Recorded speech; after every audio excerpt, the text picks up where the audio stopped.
Everyone, I am Neha. I am Ashish. Welcome back to our channel. तो आज हम एक स्पेशल प्रेगनेंसी सीरीज शुरू करने वाले हैं जिस पे हम कवर करेंगे having a baby in Netherlands और इवन इन यूरोप। तो क्या क्या एक्सपीरियंसेस रहने वाले हैं, ये खुद में काफ़ी स्पेशल है, और स्पेशल क्यों है वो आपको आशीष बताएंगे। As you know, as most of you know, we had our second baby just a couple of weeks back. So now we have experience of having two babies here. So we thought of making this informative series जिसमें हम आपको सब information देंगे that what you need to do when you are planning to conceive. उसके बाद beautiful journey of 9 months उसमें क्या क्या steps होंगे, and then what you need to do for your D-Day, and उसके बाद when your baby is born what other things you need to know. So everything you need to about having a baby here हम आपको इस information videos में देंगे। और मैं आपको बता दूं, हमने इंश्योर किया है कि इस जर्नी के दौरान हमने जो जो गेन किया है वो हम स्टेप बाय स्टेप एक स्ट्रक्चर फॉर्म में आपको प्रेजेंट कर सके, क्योंकि वी नो बहुत नर्वसनेस होती है, वी रियली एक्सपीरियंस दैट। तो अगर इन्फॉर्मेशन हमारे पास बिफोर हैंड होगी तो वो नर्वसनेस को हम थोड़ा काम डाउन कर सकते हैं और रियली उन मोमेंट्स को एंजॉय कर सकते हैं। तो यही पर्पज़ है हमारा इस सीरीज़ को बनाने का। और मैं एक और चीज़ ऐड कर दूँ, आपको इस वीडियोस को देखने के बाद नर्वसनेस पक्का कम हो जाएगी, that we are sure of. और मैं एक और चीज़ ऐड कर दूँ, ये एक्सपीरियंस इंडिया से काफ़ी डिफरेंट रहने वाला है। यहाँ पे द प्रेगनेंसी जो है वो काफ़ी डिफरेंट रहती है। तो बस वही हमारा पर्पज़ है कि हम आपके तक वो इन्फॉर्मेशन पहुँचाएं। और विदाउट वेस्टिंग टाइम आई से let's get started. So guys, इस सीरीज के एपिसोड 1 में हम कवर करेंगे कि वो कौन सी चीज़ें हैं जो आपको टेक केयर करनी है before you plan to conceive. And जब आप प्रेग्नेंट हो जाए तो ट्राइमेस्टर 1 में आप क्या क्या एक्सपीरियंस करेंगे और किन किन चीज़ों का आपको ध्यान रखना है। So first is before you conceive आपको ध्यान देना है मेडिकल इंश्योरेंस का।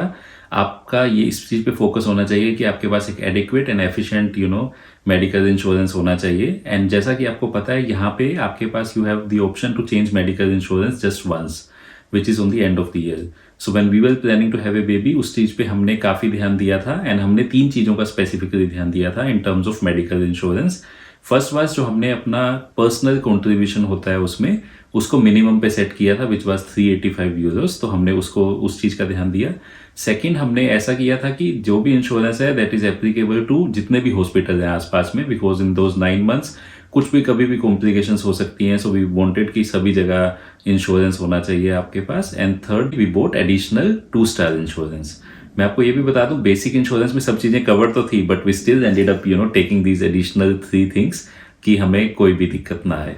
और मैं आपको बताऊं, हमारे एक्सपीरियंस से पर्सनली, क्योंकि हमने बहुत ट्रैवल भी किया था, तो हमें यही लगा कि 2 स्टार जो एक्सटेंडेड हमने इंश्योरेंस लिया था, इट रियली हेल्प्ड अस। तो हमारे पर्सनल एक्सपीरियंस से हम आपको यही सजेस्ट करेंगे, it's better to be better prepared than under prepared. So make sure कि आपका इंश्योरेंस अपग्रेडेड हो, तो आप थोड़े से रिलीव रहोगे कि अगर कोई भी इशू आया then you are covered with your insurance. And then end of the year you can talk to couple of insurance companies and then you can decide according to that. और second चीज़ जो आपको ensure करनी है कि आपका एक assign GP होना चाहिए। तो आई एक्सपेक्ट अगर आप यहाँ रहते हो तो आपने ऑलरेडी ऐसा किया होगा, पर अगर आपने ऐसा नहीं किया है तो मेक श्योर कि आप फाइंड आउट करो कि आपकी लोकेलिटी में कौन जीपी है and which one is your preferred. Reach out to them and make sure that you are assigned to that specific GP. And जब आपको जीपी असाइंड हो जाएगा देन थर्ड चीज़ का आपने ध्यान देना है। We also did this mistake, क्योंकि जब when we were planning to have a baby हमने उस टाइम पे कोई टेस्ट नहीं किए थे, but this is what we understood afterwards कि when you are planning to have a baby उस टाइम पे you can also talk to your GP and then GP can recommend you कि आपको you can do your blood test and vitamin deficiency test. तो उसमें आपकी कुछ कमी होगी बॉडी में या कुछ डेफिशिएंसी होगी, then you have time to आपको वो सप्लीमेंट्स के साथ वो कवर हो जाएगी। तो उसमें ये तीनों चीज़ों का आपको ध्यान देना है। एंड इस टेस्ट से you can actually prepare yourself and check if your body is ready for the new change. So we recommend that you go for it. And ये तो 3 चीज़ें होगी जो आपको इंश्योर करनी है कि आप टेक केयर करें before you plan to conceive. और अब आगे बात करते हैं कि अगर आप जब आप कंसीव कर लोगे तो ट्राइमेस्टर 1 में किन किन चीज़ों का ध्यान रखना है। So guys, as soon as you know that you are pregnant, make sure that you inform your GP. That's gonna be your step number 1. And जब आपने अपने जीपी को इन्फॉर्म किया उसके बाद आपका स्टेप 2 क्या होगा? You need to find a midwife.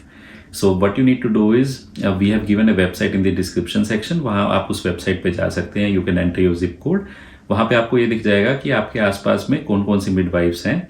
And मैं यहाँ पे ये भी बता दूँ, यहाँ पे you don't choose a specific midwife, you choose the midwife practice. तो बेसिकली वहाँ पे मिडवाइफ्स चेंज होंगी जिनके साथ आपकी अपॉइंटमेंट्स होंगी। And choosing a midwife is very important because she is going to spend I think most important most of the time with She you. is the most crucial person I'll say through this journey. So make sure कि आप ये decision बहुत wisely लें और वहीं पे लें जहाँ पे आप पूरी तरह से comfortable हैं, because एक comfort level भी होना बहुत ज़रूरी है. और जैसा कि आशीष ने बोला, it's not just about that one person you are meeting with. They're gonna keep on changing. So make sure कि आप जब भी organization से बात करें तो आप fully satisfied हो और वहीं पे आप opt करें. तो इसमें हम आपको एक यही टिप देंगे कि as soon as you find out कि आपके आसपास ये midwives हैं, you talk to 2 to 3 of them. उनकी सभी की अपॉइंटमेंट होती है जिसमें दे explain to you what they offer you. वो 30 to 45 मिनट्स में होता है, and then based on the discussion you have with them, आप उससे you can take an informed decision. So you need to choose the midwife, and that is the most important thing. और once आपकी midwife choose हो चुकी है and you are fully satisfied, then the next step is gonna be the intake interview with the midwife. So उस interview में क्या होगा कि वो आपकी पूरी मेडिकल हिस्ट्री की बात करेंगे और उसके अलावा वो आपकी जो पेरेंटल मेडिकल हिस्ट्री है उसके बारे में भी बात करेंगे. तो वो यहाँ पे यही इंश्योर करें कि वो आपकी पूरी हिस्ट्री आपकी और आपकी फैमिली की जाने और उसके अकॉर्डिंगली आपकी प्रेगनेंसी को प्लान कर सके. और अगर कोई प्रॉब्लम है किसी फैमिली मेम्बर को तो उसके अकॉर्डिंगली जस्ट मेकिंग श्योर कि आपको वो प्रॉब्लम ना हो तो कैसे वो आपका ध्यान रख सकते हैं. So this is gonna be the focus of this intake interview. So basically as soon as you are done with your intake interview, इससे क्या होगा कि मिडवाइफ्स को they know about your family history and उससे उनको थोड़ा सा idea हो जाएगा कि what they can expect. So just to give them an idea, this intake interview is done. And एक और चीज I think we want to add, जब ये इंटरव्यू आप करोगे तो मेक श्योर कि आप उनका इमरजेंसी कॉन्टैक्ट नंबर ले लें. उससे क्या हो जाएगा कि जब आपका एक कनेक्शन बन गया उनके साथ तो कभी भी कोई प्रॉब्लम हो even outside of the working hours और वीकेंड्स पे, तो you have somebody to whom you can reach out और शेयर कर सकते हो और उनका सपोर्ट ले सकते हो as and when needed. And midwives की साइड से हमेशा एक चीज जो हमें भी काफी टाइम कही गई थी, in case you have a doubt and you are thinking कि यू शुड कॉन्टेक्ट देम और you should wait, contact them. This is what they say, because they can they are very supportive. So आपको कोई दिक्कत नहीं आएगी. In case you have any doubts या कोई भी दिक्कत है, you can contact them. हाँ, मतलब खुद से मत सोचना कि यार ये प्रॉब्लम मैं शेयर करूं या ना करूं. अगर आपको कुछ भी डाउट है, make sure you just give them a call and take this full benefit of this support. And अभी आप सोचेंगे कि मिडवाइफ्स होती क्या है, maybe you don't have heard this term. So मैं आपको शॉर्ट में बता दूं, जैसे इंडिया में ट्रेडिशनल दाइयाँ होती थी ना, तो यहाँ पे भी मिडवाइफ्स को उसी टर्म में कहा जा सकता है. But again midwife you can say it's more of A educated Dai. So basically they have done there proper education. तो उन्होंने सभी एजुकेशन के बाद दे हैव ज्वाइंड दिस. सो उनको काफ़ी अंडरस्टैंडिंग होती है. एंड इस 9 months की ड्यूरेशन में आपकी स्टार्टिंग में मिडवाइफ के साथ अपॉइंटमेंट होगी every 4 weeks. So basically in first term आपकी उनसे 3 to 4 अपॉइंटमेंट्स ही होंगी. But as soon as towards the end of your pregnancy उसकी frequency change होती जाएगी from 4 weeks to 3 weeks to 2 weeks, and in the end you will end up seeing them every week. So ये काफ़ी important है कि frequency of appointments आपकी increase होती जाएंगी. So जैसा कि आशीष ने बोला, फर्स्ट ट्राइमेस्टर में frequency of appointments is gonna be every 4 weeks. और मैं आपको बता दूँ इस अपॉइंटमेंट्स काफ़ी नॉर्मल रहते हैं. इसमें they will check your BP, weight और how overall you are doing. They will discuss कि 4 हफ्ते आपके कैसे बीते और आपको कोई प्रॉब्लम तो नहीं हुई. And they feel your tummy, they check if pregnancy is growing fine. तो जैसा कि आशीष ने बोला कि ये they are more of a दाई concept but they are far more educated. तो उस वे में they completely check. It's more of a as a conversation based appointment. And ऐसा ही ये देखा है कि जब हम भी वहाँ पे गए थे, उनकी कोशिश यही होती है कि that you be comfortable with them. So सभी अपॉइंटमेंट्स में यही चीज़ पे ध्यान दिया जाएगा. And if you have anything in your mind, you be open and share it with them, and वो आपको उसमें टिप्स एंड सजेशंस दे ही देंगे. सो इसके बाद जो इम्पोर्टेंट डिस्कशन होगी आपकी मिडवाइफ्स के साथ, that is the counselling session होगा आपका. That is normally done at about 7 to 8 weeks. उसमें क्या होता है, मिडवाइफ्स आपको बताते हैं about the importance of nip test which is NIPT. इस टेस्ट से क्या होता है, बच्चे के DNA के अकॉर्डिंग ये टेस्ट किया जाता है. DNA टेस्ट के बेसिस पे दे कैन फाइंड आउट कि कुछ बच्चे में डिसेबिलिटी होने के चांसेस हैं या नहीं है. This is a paid test. So basically you need to pay $175 for the first test. And in case कुछ कॉम्प्लिकेशंस आती हैं उसमें, देन जो उसके बाद एडिशनल एक्सपेंसेस होंगे that is covered by the insurance. हमने जो इसमें चीज़ ऑब्जर्व की है निप टेस्ट की, always they talk to you at 6 to 7 weeks itself, because this test can be only done at 11 weeks. So they give you sufficient time, 4 to 5 things for you, your partner to think, and then they want you to take informed decision. even if you have made your mind you don't want to go for NIP test, still you need to go into this meeting because officially उनको आपको बताना ही है कि ऐसा test होता है, and then based on that you need to take your decision.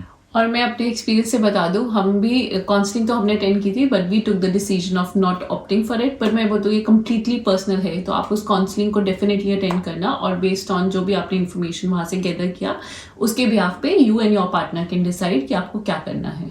So this meeting will be at 6 to 7 weeks, and then you have 3 to 4 weeks to take the decision. Exactly. तो ये तो हो गया आपकी 7 to 8 weeks की counselling. और उसके बाद नेक्स्ट चीज़ जो होती है वो होती है around 10 to 11 weeks your first ultrasound, जिसमें आप एक्चुअली बेबी को देख सकते हो. सो मेक श्योर कि आप पिक्चर्स करें और उस मोमेंट्स को एंजॉय करें. तो वो आपको पूरा चेकअप करेंगे आपका. एंड ऑल्सो इस टाइम के दौरान you can also hear the heart beat of the baby. So वो भी यहाँ पे चेकअप हो जाएगा जिसकी इन्फॉर्मेशन वो आपको दे देंगे. और एक और चीज़ जो आपको ध्यान रखनी है, you might feel dizzy during the ultrasound because it's a dark room and the setup is really nice. You will really enjoy those movements but make sure कि अगर आप डिजी फील कर रहे हो तो you inform them and accordingly you take care of yourself. So आपके पास कुछ ना कुछ पीने को होगा या कुछ ना कुछ स्वीट होगा तो उससे आपको हेल्प होगी. And in case you don't have anything but we have seen they have something to offer to you and take care of you. So उसका भी ध्यान हो जाएगा. And as Neha said, after this meeting, so then they give you the exact due date कि when you can actually expect to see the baby. जो आपको midwives ने date दी होती है that is tentative date based on few things she is going to ask you, but exact date आपको first ultrasound के बाद पता चल जाती है. सो 11th वीक में आगे आपका होगा ब्लड टेस्ट जिसमें वो बहुत सारे फैक्टर्स को चेक करेंगे. यहाँ पे एक्चुअली वो डिफिशिएंसीज और का iron level, some ribus or something, some diseases they check for that कि we have mentioned in the description section, वो काफी डिटेल्स में है, वो तो आप वहाँ से पढ़ लेना. तो ये सारे चेकअप आपके होंगे और मिडवाइफ आपको कुछ नहीं करना है. Midwife will give you the subscription की कौन कौन सी चीज़ें आपको करवानी है and you just take that to the lab and then you get your blood test done. So basically आपको निप टेस्ट के लिए भी इतना टाइम, सफिशिएंट टाइम तो ही दिया जाता है बिकॉज दे वॉन्ट कि in case you opt in for the nip test then आपका एक ही टाइम टेस्टिंग में सब इसी टाइम पे सब कुछ हो जाए. Otherwise what will happen is कि you need to do test twice and they do not want that. So इस चीज़ का भी आपको ध्यान देना होगा. एंड इस टाइम पे मिडवाइफ्स आपको सफिशिएंट गाइडेंस देंगी, but we have anyways explain this to you so that you have an idea when you go into a meeting with midwife that this is can happen in the first 3 and what months. you can expect. So हमने सब cover कर दिया कि आपको trimester 1 में क्या क्या experience आप करोगे और क्या क्या आप एक्सपेक्ट कर सकते हो और कैसे आप अपने उसके लिए बेटर प्रिपेयर कर सकते हो. So we really hope you guys like the video. In case you have any questions about how to choose a midwife, how to choose a GP, and how in case आपको कुछ भी difficulty आती है, you can let us know in the comment section and we'll help you out. In the next video we'll talk about the journey from 4th month onwards till the 9th month. तो वो भी काफ़ी exciting होगा and हम आपको सब information देंगे. So for now I think we have come to end of this video. So thanks a lot for watching and we hope to see you for the next one. Till then, bye bye and take care.